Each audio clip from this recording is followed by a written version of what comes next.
I've been in the gym getting my level up. Fenders getting gas, so I mash on the pedal. What? The backboard I crash, slam the rock to a pebble. What? The breeze from the past will assist your irregular breathing. Handle got your ankle in your knee in a disagreement. Now your balance taking off for bereavement. They wanna know what I be cooking up, cause then they think we be even. But I know, look, dished it, so I never seen it now. Gym getting my level up. Fenders getting gas, so I mash on the pedal. What? The backboard I crash, slam the rock to a pebble. What? My team is the strongest and we crush the competitors. Game over!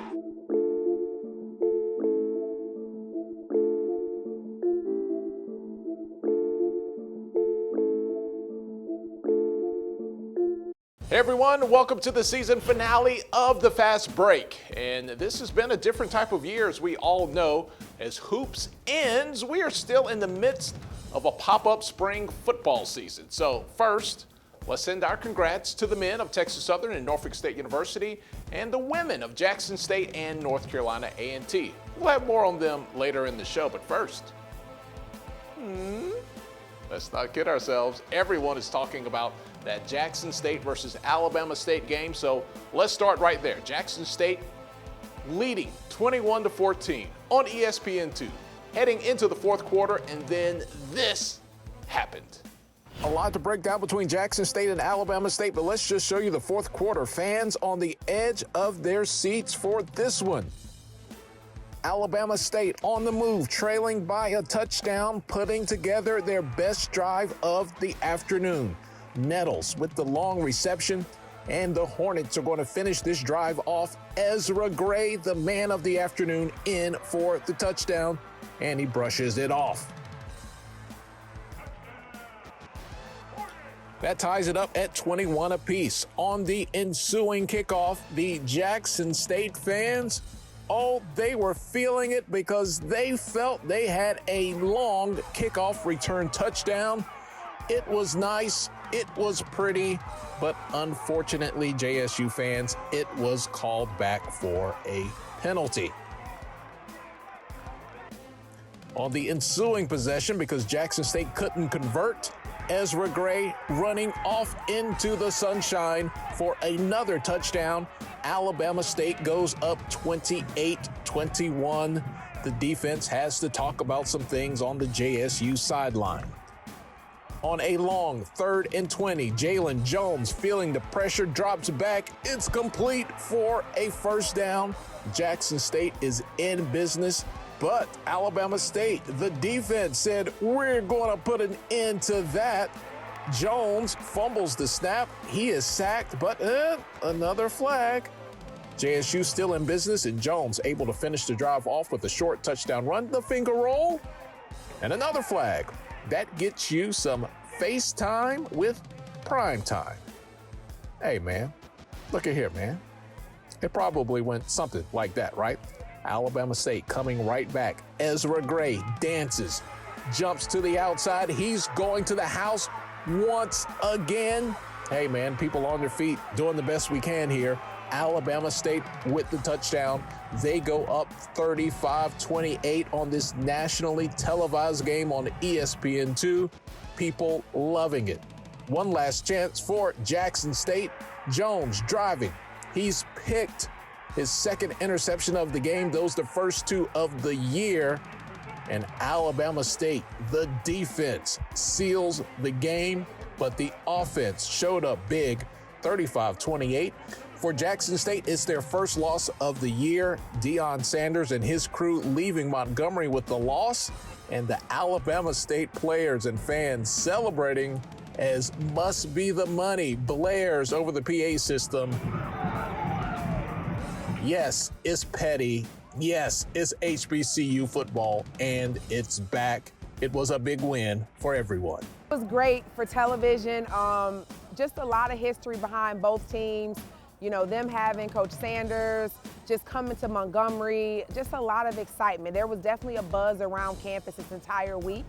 And so to be able to have the presentation that we had, the fans were awesome. You know, Jackson had a good amount of fans here, just the energy.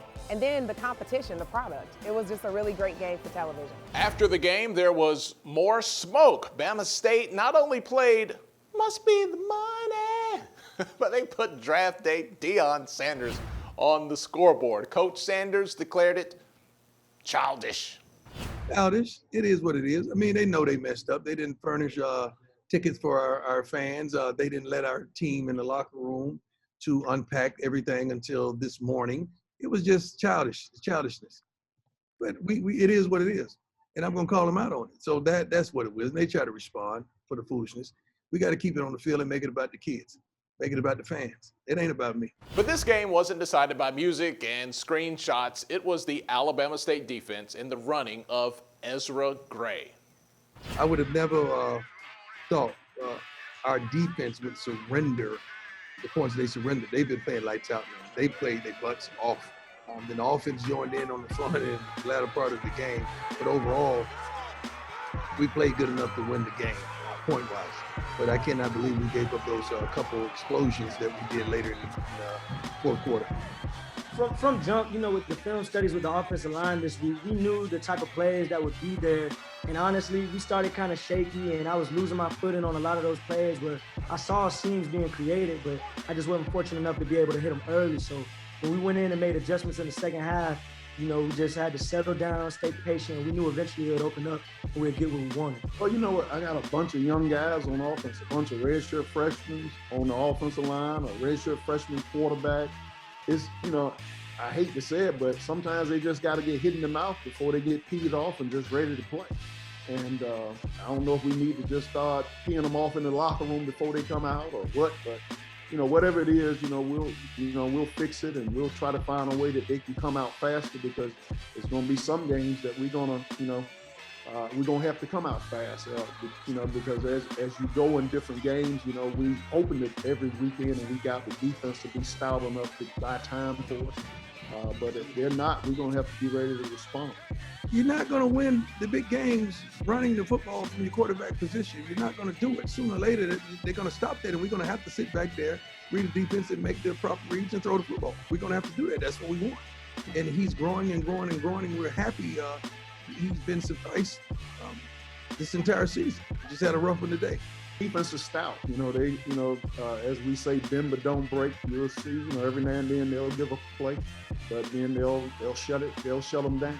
And to be able to hold them to 2 field goals is really what the outcome of the game was. If they get one of those scores, it's overtime. So Coach Pearson and those guys do a good job week in and week out, getting those guys prepared to play. They blitzed us, I think during every first and second down, and we got to do a better job of reading it, getting the ball out. We knew what they were doing defensively. It wasn't no secret. I think it wasn't no secret to everybody watching television. It wasn't no secret to anybody in the stands. We knew what they were going to do. Wasn't no disguises. We knew exactly what was coming. You're going against a Jackson team that was 3-0, ranked in the top in all the polls. And to be able to go in and validate our program is something that we need. And as we told the young man, it was our time to make things happen. And they stepped up to the challenge, didn't get caught up in the awe of the moment, had mistakes but kept fighting to the end.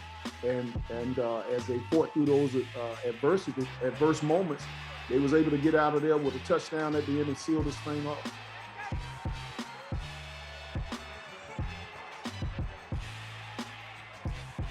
So that was the game and the handshake line and all of that, but we haven't even touched what Coach Hill-Eley said after the game.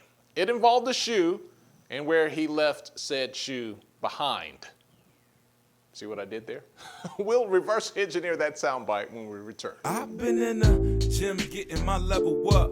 Fenders getting gas, so I mash on the pedal, what? The backboard I crash, slam the rock to a pebble, what? The breeze from the past will assist your irregular breeze. You hear all the hype that was coming out of Jackson, and we're just this little small school in Montgomery. We don't know how to coach in Black College, and as I told the players, once they get back to Jackson, let them take a good bath and soak in some Epsom salt and send me my shoe back.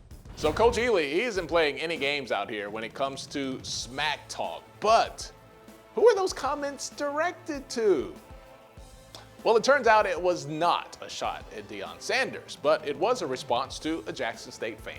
Well, normally I don't even have a statement one way or the other. You know, we have our, as we call it, Hornet Walk, as we walk from our pregame meal back over to the stadium. And we had a couple of JSU fans heckling us. And, you know, the person just was, "Oh, you guys in HBCU can't coach. They can't do this.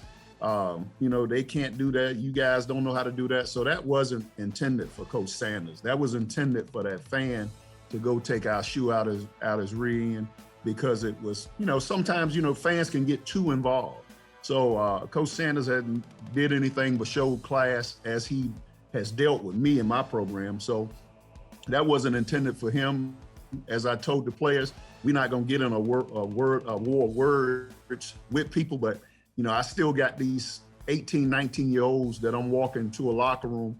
And to be honest, you know, we were men before I was a coach. I was a man before I was a doctor, and I'm still going to be a man even after all those things. So I just don't take a lot of bulls. So I wanted to let that person know that the fact is for them to go back to Jackson.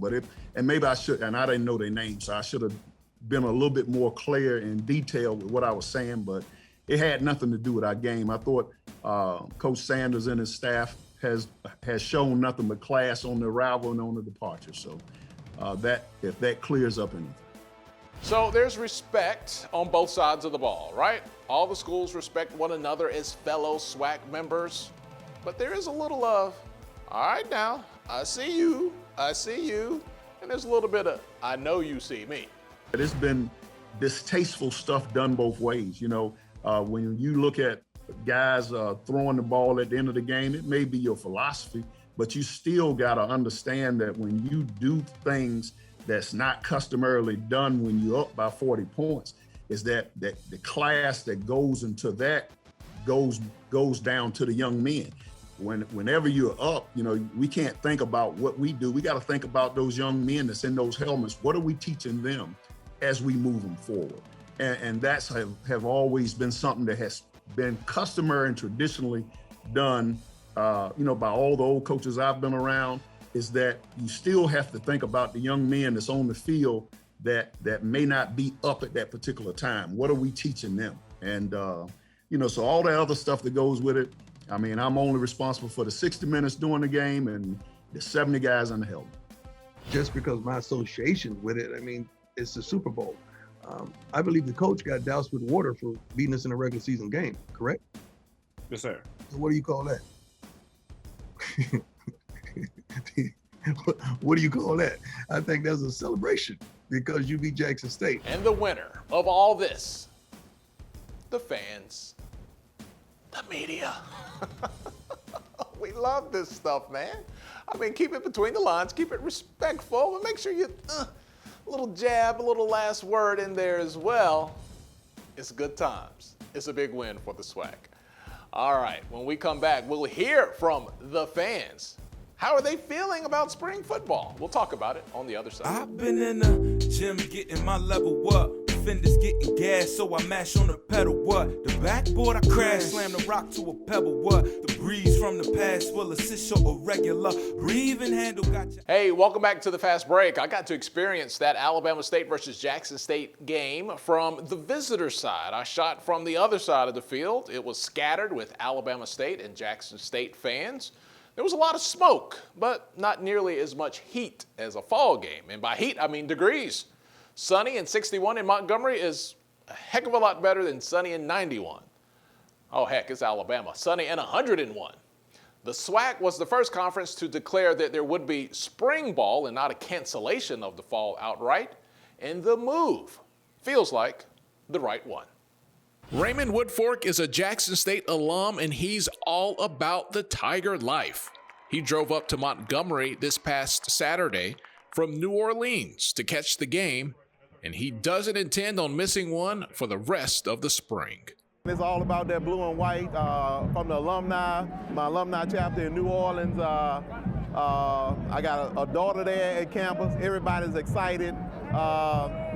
I just wish we could tailgate and just have that full experience. Hopefully we can do it in the fall. While no one knew how football in the spring would actually feel, now that it's here, it feels better than an afternoon of yard work. It's been great. We've been winning. I just hate to see we don't have our full complement of players, but we're going to fight through that. We're trying to see who's going to be the part of that team we're going to put on the field in the fall. But it's been great, though. I tell you, nothing else is on TV other than basketball. My Lady Tigers are out there now, but right now I normally be at home gardening or something, and I'm here at the game, so I can't ask for anything else. Football matters in the SWAC, but it has to be done right for everyone's safety. But we knew from the beginning that we were going to have limited capacity. We were only selling season tickets because we did not want this to become a super spreader. Regardless of what other states are doing, right now our campus is mask mandatory. And so it's still, you were able to enjoy the game under those restrictions. And that's what we wanted people to be able to feel comfortable. We wanted them to know that we're going to make sure your safety is our #1 priority, but we're still going to have, you're going to have a good time.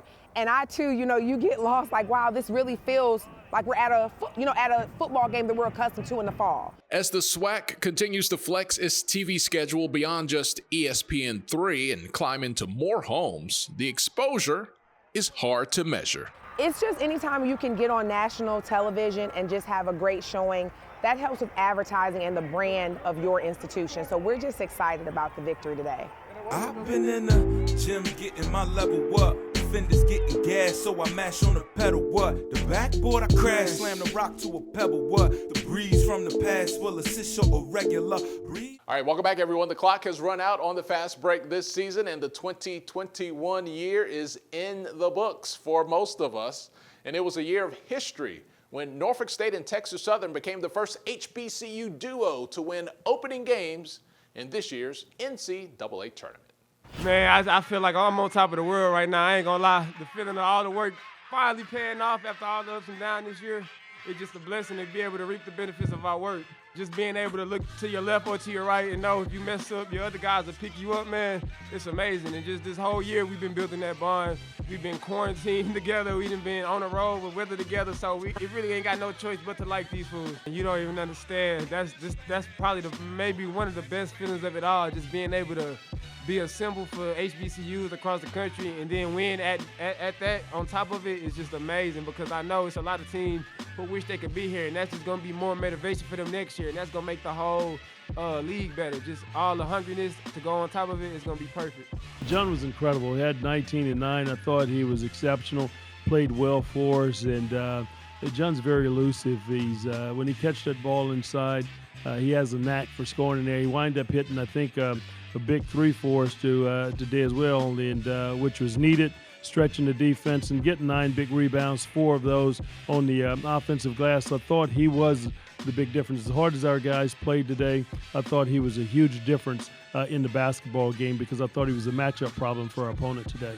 Well, we've always played a very challenging schedule, generally with #1 toughest schedule in the country, non-conference schedule, because of the caliber teams that we play. Our guys look forward to those challenges. That's one of the reasons they sign on the dotted line to come and be a part of the Texas Southern Tigers. And when that happens, we've got to make sure that we put them in a position to compete at the highest level. This game coming up with Michigan on Saturday obviously wasn't on our schedule, but we're glad that we put ourselves in a situation and got an opportunity in the NCAA tournament to play one of the top teams in the country. So it's not anything that our guys are not used to. It's a challenge that they certainly accept. And we know that they're going to be a very tough basketball team, but that's what happens. And when you're in the field of 68 and playing the NCAA tournament, everybody that you play, you're going to have an edge about them, and they're going to be a very good basketball team. Wow, what a game. I mean, March Madness is back, right? Survive and advance, and that's exactly what we did. We knew that Appalachian State wasn't going to go away.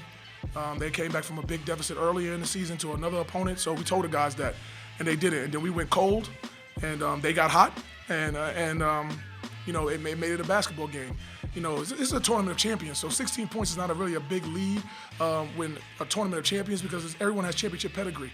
But once again, I like to say kudos to my guys for relaxing and staying calm down the stretch when we could have easily folded when App got up. I think they got up 4 points, and we kept our calm and we was able to survive and advance and able to cancel that 9:30 flight tomorrow. I mean, it's amazing that 2 HBCUs moved on tonight. And that's, I don't know if that's the first time or whatever it is, but that's just amazing. It just shows that basketball you can play across the country, you know, and for us, that's the first MEAC win, I think, in a long time, honestly. There's been a lot of teams that got to the tournament but haven't got a win, and we were able to get a MEAC win, and you know, it's just tremendous. I'm happy. I'm happy for the conference. I'm happy for the school. I'm happy for the young men in that locker room. You know, it's never about me. It's about everybody else, and I'm happy for HBCUs. I'm happy for, you know, everybody. Like I tell people all the time, man, the pressure was getting here. You know, being from a one-bid lead. Everybody who's in a one-bid league across the country, that's where all the pressure's at. Is trying to get here. Once you get here, you play with house money, and you know, it's like, you know, you just got to go out and play. Yeah, I know we're playing the Lakers and the, you know, of college basketball, the Brooklyn Nets of college basketball. They got 3 All-Americans, I think 1 first team, 2 third team. And we know it's going to be a challenge. We know, I mean, it's no secret that it's going to be a challenge. But at the same time, you know, we have to lace them up and we have to play the basketball game. I mean, we've been in a situation before as a program with Missouri and Alabama and NIT and things like that, and no one gave us a shot, and we were able to come out on top. Our coach always told us to stay positive coming out. We came out second half kind of slow, but he told us to stay positive, fight through it. And we top 30 in defense. We're not top 30 defense for no reason, so we knew we had to get a stop to win the game. It was an amazing experience. I'm happy to be here. I'm happy me and my team made it here. It was a tough year, long year. We stayed together. We here. We dancing. That was the big goal of the year, from start to finish. It starts tonight. We start our scout tonight. Everything we locked in. Friday night, Saturday night, we locked in. I feel amazing right now. I'm kind of excited. I stay positive all year. I've been in the gym all year, night in, night out. Early morning, 6 a.m. I knew it was bound to happen. God was with me tonight. Thankful for him. On behalf of the entire crew, I'm Tali Carr. Shout out to Wally Pitt, who does an excellent job as executive producer of the Fast Break, and he wears a lot of hats at HBCU Game Day. Hey, we have a crew that works really, really hard, but no one works harder than keeping us up than the fans out there, and we really appreciate you. We look forward to seeing you soon. You guys enjoy it. Be good or be good at it. We'll talk to you later. I've been in the gym getting my level up. Fenders getting gas, so I mash on the pedal, what? The backboard I crash, slam the rock to a pebble, what? The breeze from the past will assist your irregular breathing handle, got your ankle in your knee and